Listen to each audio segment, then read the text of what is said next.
Okay, this is a reaction video. This is 4 of our weirdest culture shocks in Germany as Americans. This is from Passport 2. Please click like, share, and subscribe for them, as well as down here for me. I would appreciate it. 4 of our weirdest culture shocks in America, in Germany as Americans. For years, I have been silently observing Germans, and this is a few of my most interesting findings.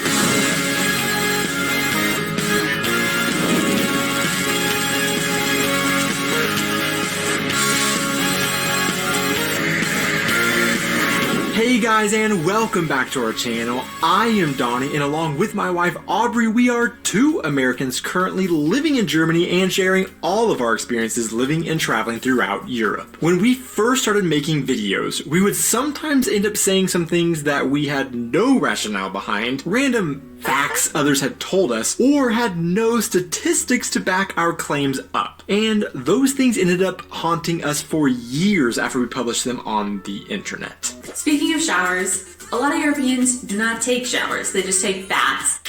Well, we've tried our... You know, I just did that video about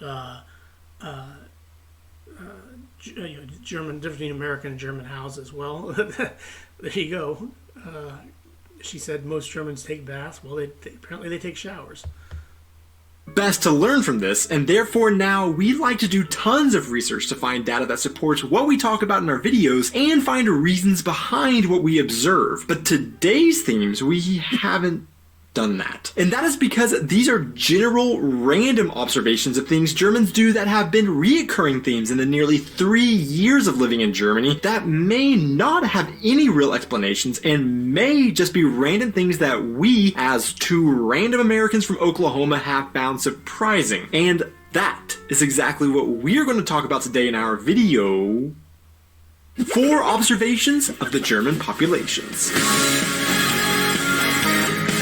So I've already given our first disclaimer that these are our observations from our personal experiences living in Germany that were not part of anything anybody else has said or are parts of classic stereotypes of Germans that we are aware of. Also, like I briefly mentioned, we are originally from a state in the southern US called Oklahoma and now live in the southwestern German state of Rhineland-Pfalz. Both of these places have their own unique subcultures that may not be representative of the 2 countries as a whole, and this has given us a unique perspective on the world. Well, yeah, that is true about, look, people in Oklahoma do things that Oklahoma people do versus people like where I'm in Ohio where people do things, Ohio things that people do. And yeah, there's probably things in where you're talking about in Germany where they do things differently from other people in Germany that you may not share. Therefore, let me know your individual experiences with these things in the comments below, or if you have ever noticed the same things, and let us know where you are from. Also, if you are from a different country than these 2, we want to hear about what these things are like where you live. And let's just remember, just because one place does something one way and another place does something another way, doesn't mean that either one of them's doing them wrong. Got it. Doesn't always mean there are rights and wrongs, maybe just simply different ways of doing things. One of the first random observations I have for you is that Germans seem to be much more willing to ask for directions than Americans are. Well, that's before the GPS, but yeah, I would say that. I mean, I was very, for some reason, very hesitant to ask for directions whenever I was going someplace. I don't know why. When I think back to living in the US and times I was asked for directions somewhere, truly only one time comes to mind. I have a very vivid memory of one time when I was in college walking across campus and a car pulled up beside me to ask how to get to a particular building. Now, I'm sure there have been more times than just this one instance, but this is all I can vividly remember, and I think part of that is due to the fact how out of the norm it was for this to happen. However, in the short 3 years that we have lived in Germany compared to the 26 I lived in the US, I can think of at least 5 to 8 times that we have been asked for directions by strangers. Now, well, that is different. That is different because in the United States, people don't ask for directions a whole lot. Well, that may not sound like a lot, but when I'm looking at getting asked for directions at least 2 to 3 times a year in Germany versus once every 26 years in the US, it certainly has felt like a lot. Now, if I were to just guess as to reasons for this, well, I can't really exactly say that Germans in general are more willing to ask for directions, and for example, of the times we have been stopped and asked for directions, only once that I can think of has it been by a man, and Germany has the exact same stereotypes and jokes about men not wanting to ask for directions like the US has. A second thought and observation is that Yeah, that is true. Men don't like to ask for. I don't like to ask for directions, but actually, just thinking there was one time that I can recall as well. I was at a convenience store and somebody asked where I guess the Best Buy was, and I said I had to send him back the way he'd come, and told him to take a right on Polaris. Germans are much more averse to digitalization as Americans, and maybe they don't use their GPS on their phone as much as they would just ask a person. But honestly, yes, Germans are slower to digitalize than Americans, but I do know that Germans obviously use technology for navigating. But then again, Germans did for the most part block Google Street View in Germany, so maybe it is harder to find things in Germany online than in the US, so they do rely on people's directions more. My final thought that I actually think is the most likely answer would actually undermine the theory that Americans are less willing to ask for directions than Germans. It has been when we have been out walking around, and that actually this is less of a willingness observation, but rather an availability question. Because in fact, we have observed that Germans are out walking at a much higher rate than Americans, and they do so everywhere, whereas in our part of the US, we did go on walks, but mainly just around our neighborhood. If we were in town, we take a car wherever we go in town in the United States. That is true. We don't walk. Even if it's just down the road, we'll take the car. There's a convenience store, a gas station. Well, obviously take the car to get gas. But if I just wanted to walk, I could walk to the convenience store and get things and walk back to my place. But I generally take the car whenever I do that. we would have to drive to get somewhere, pull up to the building and walk in, and then directly back to our car to head home. I believe this leaves less time for possibilities of someone being able to stop someone and ask for directions, whereas in Germany, there is almost always people out and about who are available for some quick directional guidance if required. First moved here, we arrived during the summer, and summer of course means swimming. We went swimming a few times and noticed a very big difference immediately between how Americans and Germans swim that we have seen over and over and over again every summer since living here, and that is old women wearing bikinis. In the US, sure. Oh, you don't see old women wearing bikinis. You'll find the random older woman here and there wearing a bikini. No, you really don't. Bikini, but overall, I would generally say that a bikini is thought of a younger woman's swimsuit style or sported by very confident middle-aged women, and at some point in their lives, women as they age tend to gravitate to one-piece swimsuits, so they are... Yeah, that is true. You don't see a lot of older women in bikinis. You don't see a lot of women in bikinis at all. I mean, usually they one-piece suits, even though I've seen a lot of girls that could wear bikinis wearing... one piece. Are a little more covered up. However, in Germany, we see old women wearing bikinis all the time, and it definitely seems there isn't this age divide of younger girls wearing bikinis and older women wearing one pieces nearly at the rate as in... To be fair, it's nothing wrong with an older woman wearing a bikini. If she wants to wear a bikini, that's up to her.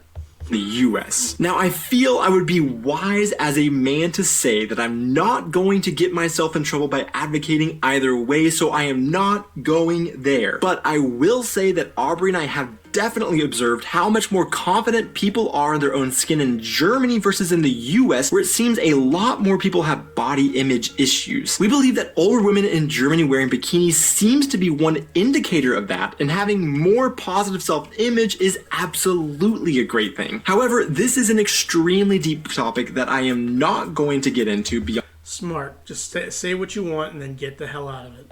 On this very surface level cultural difference observation. Really? Yeah, you do not want to get into that conversation about women wearing bikinis and things like that, or what they look like and why they do it. You just don't want to get involved in that. I think that anybody should wear whatever they feel comfortable wearing, and none of us should care. If a woman feels more comfortable in a one piece, awesome. No problems with that. But if a woman feels more comfortable in a bikini, awesome as well. We just want everybody to feel comfortable being themselves, and I do think this is something that Germany does seem to do a little bit better at the moment. Now, there is also the male equivalent swimsuit that is notorious in Europe, and Americans joke about Europeans wearing The banana hammocks? Is that what you call them? quite a bit because of how unusual they are to see on our side of the pond, and that is Speedos. And I honestly They call banana hammocks. Yeah, Speedos. You don't see a lot of men wearing Speedos in the United States. have to say that in Germany, we do see a lot less Speedos than Americans would expect would be around a European pool, and a lot of German men wear the exact same swimsuits Americans would wear more. Yeah, that's normally what an American would wear as a bathing suit.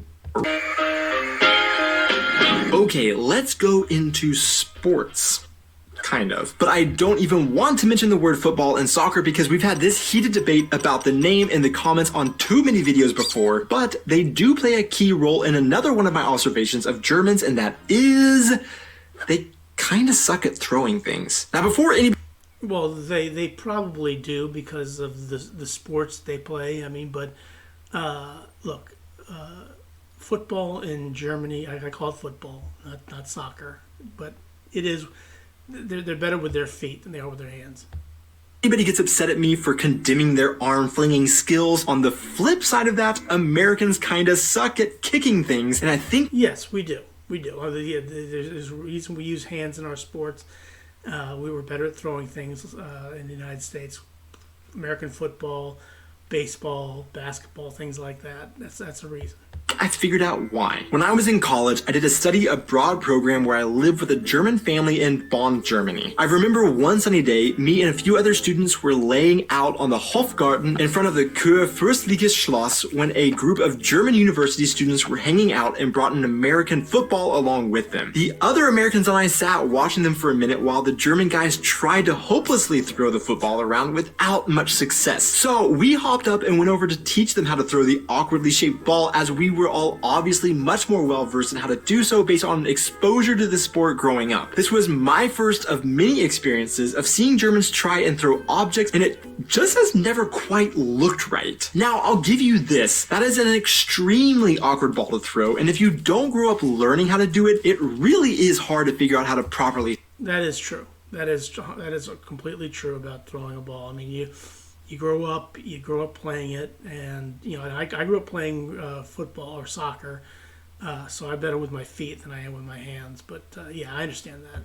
Throw it. However, I have observed Germans for years now as they pick up a rock to throw in a pond, a ball to throw for their dogs, or plastic into the plastic recycling bin. Actually, they are really good at recycling. But no matter what it is being thrown, most of the time when I see a German throw, their form just looks like someone who doesn't quite know exactly what to do with their body. But again, this is not a critique on Germans at all, and like I mentioned, Americans generally are really bad at kicking things. I mean, let's just look at the US record for the World Cup, and those are Now, let's see. The United States record for the World Cup is not very good, not great.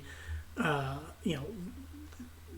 I could probably from 1990 or 1930, let's see, 1990, go on how many teams they've won. They only won one game against, and they didn't win any in 90. 94, they won against Colombia. 98, they didn't win any games. 2002, they beat Portugal 3-2, and then they beat Mexico 2-0. Then 2006, they didn't win any games. 2010, they beat Algeria 1-0 on Landon Donovan's last goal, and then 2014, they beat Ghana. And then this past World Cup, they beat Iran. So that's pretty much it. Supposed to be the professionals at kicking things. But that is exactly my reasoning for this lack of abilities in both countries. I think that if we look at the top sports in the US, they are predominantly throwing sports, and in Germany, soccer, Fußball is king. Handball is also wildly popular in Germany, but nowhere near on the level of soccer, and based on my observations, not enough so to affect the throwing skills of this nation. So what do we all practice our whole lives in the backyard with our friends growing up? Americans throw things and Germans kick things, leading to one nation that looks like baby deer trying to walk as they kick things, and one nation looking like they have wet noodles for arms as they try to throw things. Hey guys, I am currently editing this video and I just realized a huge mistake I made when I wrote and filmed this video, and maybe some of you guys have already noticed, and that is that I am only considering men's sports and athletics, and actually I completely forgot about, for example, the US women's soccer team, which is dominant on the world stage. Yeah, but so is the German women team as well. So, and the reason the women's are dominant is because, well, I can go a whole bunch of reasons there, but true. And their World Cup record is significantly better than the US men's World Cup record. So that alone may completely make my entire theory just go to waste, but I want to make sure that you guys knew I did think about that later, and I do acknowledge that the US women's soccer team is really, really good. Yeah, but the U.S. women, again, the U.S. women's national team, we practically invented women's soccer for all intents and purposes, and we really took it a lot seriously, a lot quicker than a lot of other nations generally did. Random question on this theme. If you are American, what is your favorite non-throwing sport? And if you are German, what is your favorite non-kicking sport? When it comes... And also, not that I have anything against women's soccer or anything like that. It's just there's a difference between the men and the women. But it's still an interesting point. Comes to food in Germany, man, do we love some German food. In particular, sure, the schnitzels and the sausages are amazing, but where are my fellow Pelzish people at? A Saumagen? Come on, that is something that I did. Saumagen, pig stomach stuffed with potatoes and pork, usually spiced with onions, marjoram, nutmeg, and white pepper, in addition to which various recipes also mention cloves, coriander, thyme, garlic, bay leaf, cardamom, basil, caraway, allspice, and oh, good God. Didn't know existed before moving here that now I cannot get enough of. But this isn't the point of this section of the video, but what I wanted to talk about is food related, and that is how Germans drown their salads in salad dressing. Now again, I don't know if this is like a thing that Germans are kind of known for, or if it is just based on the US's standards of leafy greens to dressing ratio that we are used to, but we have never not had a salad in Germany in the years and years of living and traveling here that aren't just swimming in dressing. I will say that I don't eat a lot of salads. I'm not a big salad dressing guy, but that is interesting that they just drown it in salad dressing. Even with this tendency, we still, for the most part, have always enjoyed the salads that we receive in restaurants in Germany. But for us, it has become this inside joke that no matter what part of the country we are in, after eating the vegetable parts, we are left with pools of dressing on our plate, unlike an American plate, which would be dry for the most part. Yeah. So I would be interested in knowing from you guys, is this a thing that Germans are known for, or at least something other Americans in Germany have noticed? Or what about Germans? Let's keep in mind that this is somewhat relative, so if you grew up in Germany and are used to it, maybe it won't seem like a lot of dressing to you, but rather what it's just supposed to be like. But if you travel to the US, maybe did you notice? Yeah, in the US you don't get a whole lot of, I have noticed that my brother and my dad, when they get the dressing, it comes in like a little, if it's not on the salad already, it comes in like a little thing and then they pour all over it. It's not that much. It really isn't. Is that it seems like Americans are skimping on their dressing from what you are used to. To see who made it this far into the video, the random question of the week is Schnick, Schnack, Schnuck or Schier, Stein, Papier. What do you call this popular children's game? Thanks so much for watching. I have no idea what he's talking about. And guys, be sure to hit those like and subscribe buttons, and we will see you in our next video. Yeah, please click like, share, and subscribe for Passport 2. I do a lot of their videos. They're very, very good. And please click like, share, and subscribe down there for me. I appreciate it. But 4 of our weirdest culture shocks in Germany as Americans. Please have a good rest of your day. Thanks for watching.